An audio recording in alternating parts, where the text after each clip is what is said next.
Hey everybody, welcome back to the game. This is Robert from Black Belt Gaming, continuing my very first play of the Temple of Elemental Evil. I am learning as I'm going along in this particular series, and I've got a few corrections I need to make from the previous turns. First of all, a big thank you to all of the viewers and supporters of the series and the channel for reminding me of some older rules or to me some rules that I haven't played with in a while and had forgotten, and then some other things that were particular with this set. One of the first things I remember I used to be very bad about in playing previous versions of this game was drawing my treasure card, and I forgot again. I killed this cultist and I neglected to draw a treasure card, so I'm going to do that now. And we've drawn a healing potion that might come in useful. In fact, I wonder if my character would have used that before. But we will hang on to that for the moment. So let's say we'd gotten the healing potion previously. Then we need to sort of go back in time just a little bit to when my character was back over here. After killing the cultist, this doppelganger wasn't yet there. And movement. It is correct. The doppelganger was one tile ahead of the troglodyte. So I think he would actually be, somewhere like here, just a little bit ahead of the troglodyte as it was advancing. So I'm just not sure if I didn't move the troglodyte, if I moved the troglodyte too much, or if I didn't move the doppelganger enough, but the doppelganger should be a step ahead. So that was another thing that was an error there. So let's see, we killed the cultist, we got our treasure, and I think I only had one hit point remaining, and I ran down here and stepped on a trap and took damage, which took my character down. And we were still exploring in this direction. We explored this tile and we drew a monster card. And I made an old mistake. This is something that is easy to miss. When you draw an identical card, such as I have a doppelganger and troglodyte, I drew another doppelganger, and that's not supposed to happen. I'm supposed to discard that and keep drawing. So I'm going to draw the next monster now, and that's a troglodyte. That shouldn't happen either, so we'll draw one more. Earth cultist, even though we've defeated one already, that is fine. So we're going to bring an earth cultist back out and put him on this fresh tile here. Then, that was the placement. Then we needed to go into the encounter card, and I believe the last encounter card was something like this. Deception. Choose a monster that is farthest from your hero and place that monster adjacent to your hero. So it's not going to be the doppelganger coming up here to the massacre site. It's actually going to be the troglodyte who was trailing back here.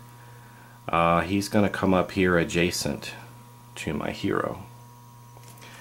And then, as we would have finished out the rest of that turn, the monsters wouldn't activate an attack because I am down. So I think that gets it fixed. So we've got our treasure card, we fixed the monster movement here, we went ahead and exchanged the monster here, and I think that takes care of it.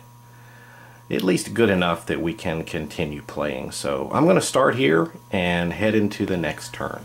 Alright, as we begin the new turn, we're starting in the hero phase, and we have 0 hit points. So we are now going to have to spend a second healing surge. Spending that healing surge will heal us for our surge value of 5, so we'll remove the 5 hit points of damage. This allows us to stand our hero up again. And he is back in action at about half health. So he still gets to take his actions for this turn. And now he is about to be surrounded by these other creatures.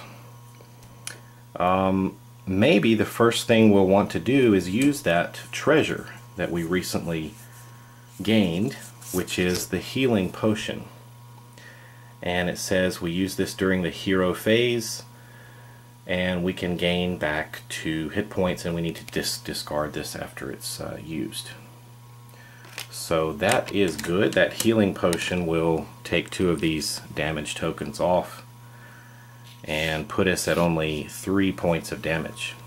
Now, in getting to know some of these monsters and checking out what other actions I want to take, I've noticed an interesting special ability here. It says a hero that begins his or her hero phase adjacent to the troglodyte gains disadvantage. So, maybe because of the stench, our character is not going to be as effective attacking this time. Good to keep in mind. The troglodyte only has 1 hit point and an armor class of 11. He might be the easier target to take down. So why don't we spend our first action to attack this troglodyte here. We need to roll the dice 2 times. For any of you that have extra dice, it's very easy just to pop in a second D20 and just take the lower of the 2. That's actually much faster. But let's just use the components that came with the game exactly. So we're going to make a weapon attack, one of our at-will powers. We don't really need to boost damage, so we could use our battle axe, which allows us to attack and then move up to 2 spaces. So why don't we just try that? It's going to be plus, let's see, the battle axe here is plus 6 to the attack. A 17 is the first result, and we need to do this again.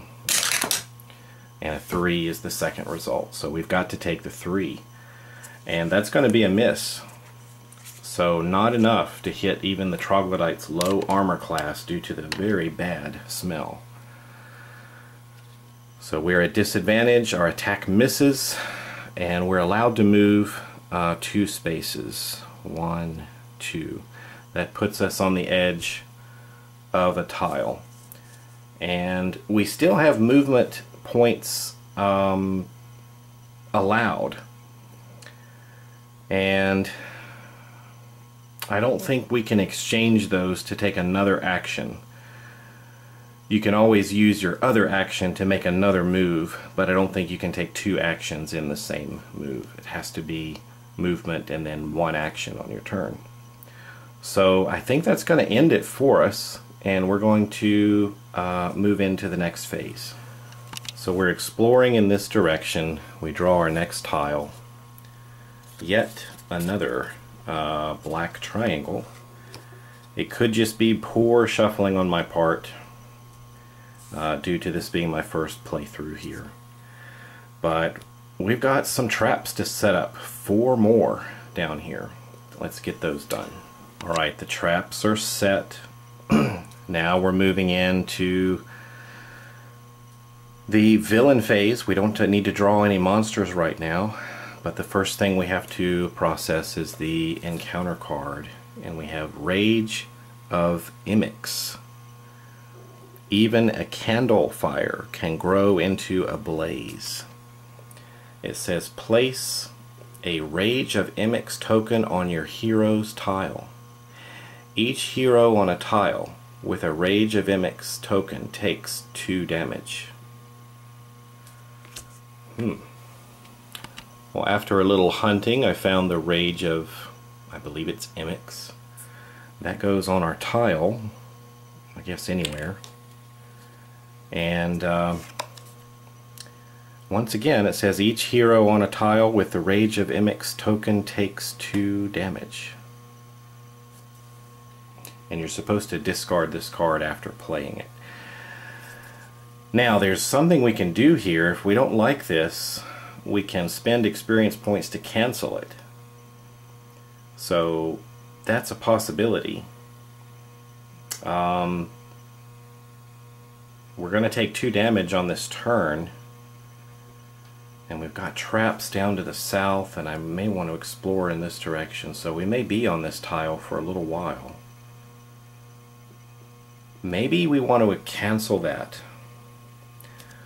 Why don't we go ahead and spend 5 experience points. We had this one for 3 and the other cultist for 2. We'll spend those experience points and cancel this card. So I'm going to put this token off to the side. So that didn't happen. Our experience here allowed us to avoid such a dangerous trap.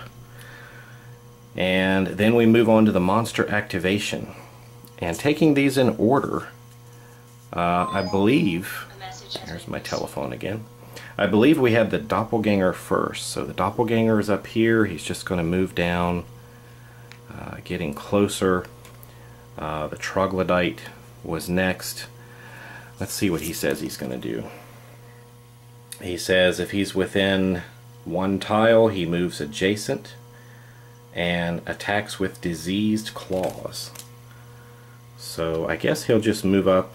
Probably it's okay for him to move on this trap.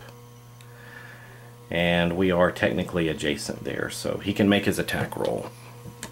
Let's see how this goes for the troglodyte.